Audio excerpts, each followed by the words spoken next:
demander, ou vont se dire, même soit souvent sur une chaise. Je vous prends l'exemple d'un tabouret un peu plus haut. Là, vous allez vous-même vous asseoir sur la chaise et voir.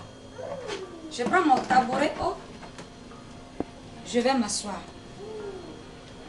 Me voilà assise. Et en étant assise, je garde cette position. Je ne vous dis pas de devenir des robots. Non.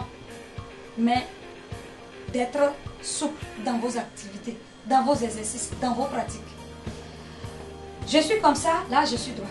Et je suis à l'aise. Je respecte mon dos, la colonne vertébrale, tout va bien.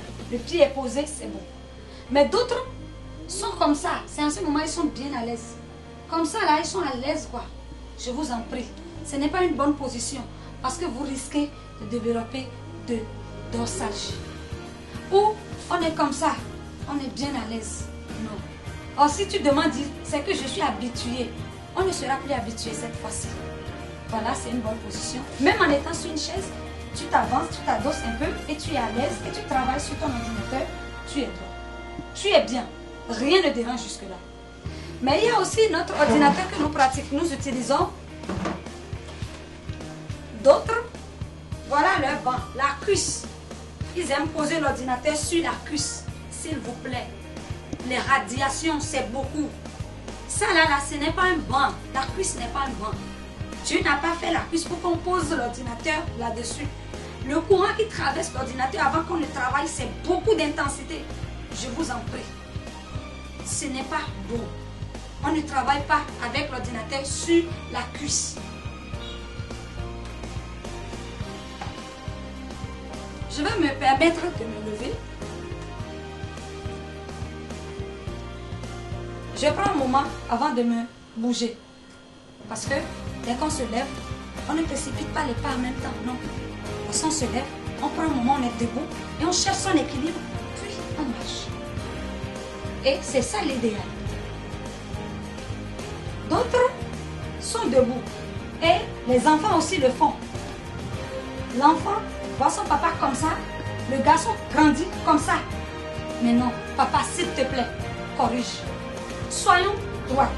Soyons comme ça. Ça permet de respecter notre squelette, notre corps, d'éviter les problèmes du dos.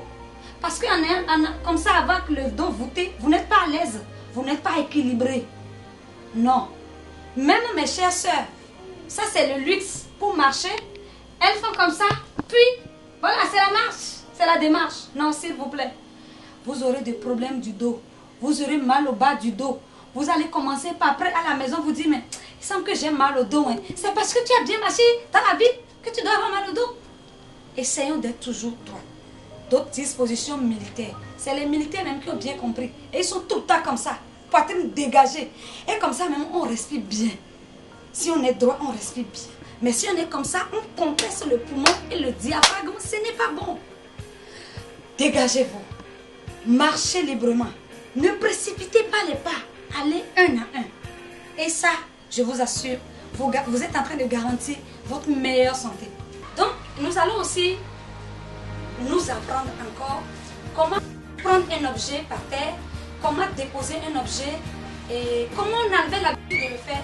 On va recorriger justement un peu les habitudes pour garder l'équilibre. Je me relève et je m'approche de mon objet. Vous savez, c'est facile de prendre son objet par terre, mais c'est aussi très rapidement, très facile de se rendre malade. Si je me mets dans cette position et je fais cette flexion, je vous en prie, ce n'est pas bon. Et je veux prendre mon objet. Si je m'abaisse comme ça, s'il vous plaît, ce n'est pas bon. Mais ce sera très bien de toujours garder un peu, de faire un peu de flexion, comme ça, et tu soulèves ton objet. Comme ça, tu redéposes ton objet. Mais le fait de s'affaisser comme ça, je vous en prie. Ou si c'est même un objet tout petit, quelle que soit sa petitesse, je vous en prie, essayez d'avancer un pied selon votre choix. Faites une flexion, prenez l'appui et déposez votre objet. Reprenez appui et soulevez votre objet. Le fait de s'affaisser comme ça, je vous en prie, moi je suis née pour faire 100 ans. Par conséquent, les 100 ans se préparent aujourd'hui. Et les petits mouvements de ces gestes auxquels on ne donne même pas de valeur sont des trucs très importants. et qui peut nuire et qui nuit à notre vie. Content de savoir que vous avez aimé ma vidéo. Commentez, likez, je vous aime.